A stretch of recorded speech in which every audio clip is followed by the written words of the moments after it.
মন্দিরে মসজিদে মাইক এটা চিরন্তনভাবে বাজে। গোটা বিশ্বের সর্বত্র মুসলমানরা মাইকে আজান দিয়ে থাকেন। হঠাৎ করে মসজিদ থেকে মাইক খোলার জন্য জোর করা হচ্ছে, এটা অন্যায় করা হচ্ছে, দুর্বলদের প্রতি অবিচার করা হচ্ছে। যদি কোথাও শব্দ দূষণ হয়ে থাকে, শব্দের নির্দিষ্ট মাপের অতিরিক্ত হয়ে থাকে, এ বিষয়ে পুলিশ মসজিদ কমিটিকে পরামর্শ দিতে পারেন শব্দের মাত্রা কমানোর জন্য, শব্দবিধি মেনে চলার জন্য তাদেরকে বাধ্য করতে পারেন। কোনো মসজিদ অগ্রাহ্য করলে তার বিরুদ্ধে আইনানুগ ব্যবস্থা নিতে পারেন। কিন্তু তার মানে এই নয় যে মসজিদের থেকে মাইক খোলার জন্য পুলিশ গিয়ে বাধ্য করবেন মসজিদ কমিটিকে। এটা অন্যায় করছেন। কিছু কিছু মসজিদের নোটিফিকেশান ইতিমধ্যে চিঠি আমাদের কাছে এসেছে, যে চিঠিগুলো পাওয়ার পরে আমরা আইনজীবীদের সঙ্গে কথা বলেছি। আইনজীবীরা বলেছেন এইভাবে থানার আইসি বা ইন্সপেক্টররা চিঠি দিতে পারেন না। আমরা প্রয়োজনে আইনানুগ ব্যবস্থা নেব, আমাদের জন্য আইনের দরজা খোলা আছে, সেখানে যাব। আর পুলিশকে বলবো অনুগ্রহ করে আপনারা আইন লঙ্ঘন করবেন না।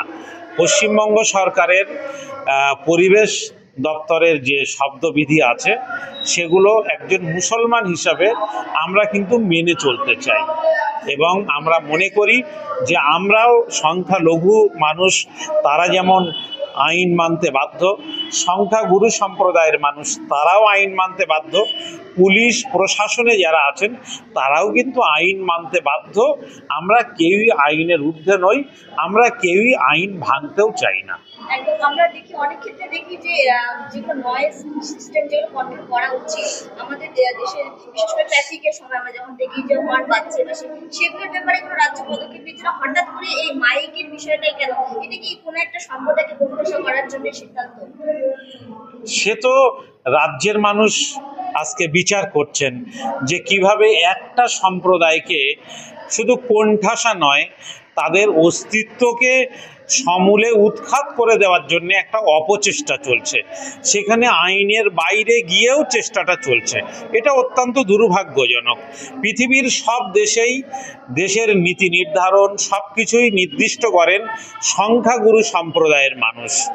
এদেশের সংখ্যাগুরু সম্প্রদায়ের মানুষ তারা ঠিক করবেন কোন দল ক্ষমতায় আসবেন, তারা সংখ্যালঘুদের কতটা অধিকার দেবেন।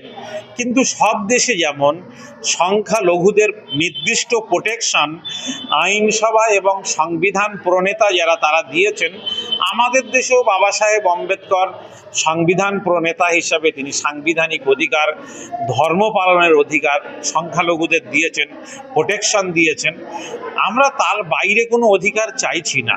সংখ্যালঘু হিসেবে সংখ্যালঘু তোষণের কথা বারবার বলা হয়ে থাকে। 5টা প্রশ্নে যদি করা হয় তার উত্তর দিতে পারবেন না রাজ্যের বা দেশের শাসক।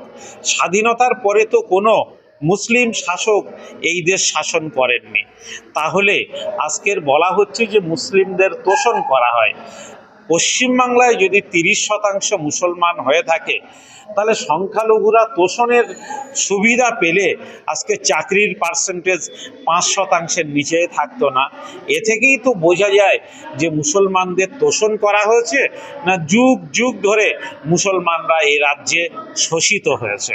এটা রাজ্যের সাধারণ মানুষ, বিদ্বজ্জন এবং সংখ্যাগুরু সম্প্রদায়ের মানুষের কাছেই এই বিচারটা করার জন্যে আমি তাদের আদালতে এটা ঠেলে দিচ্ছি।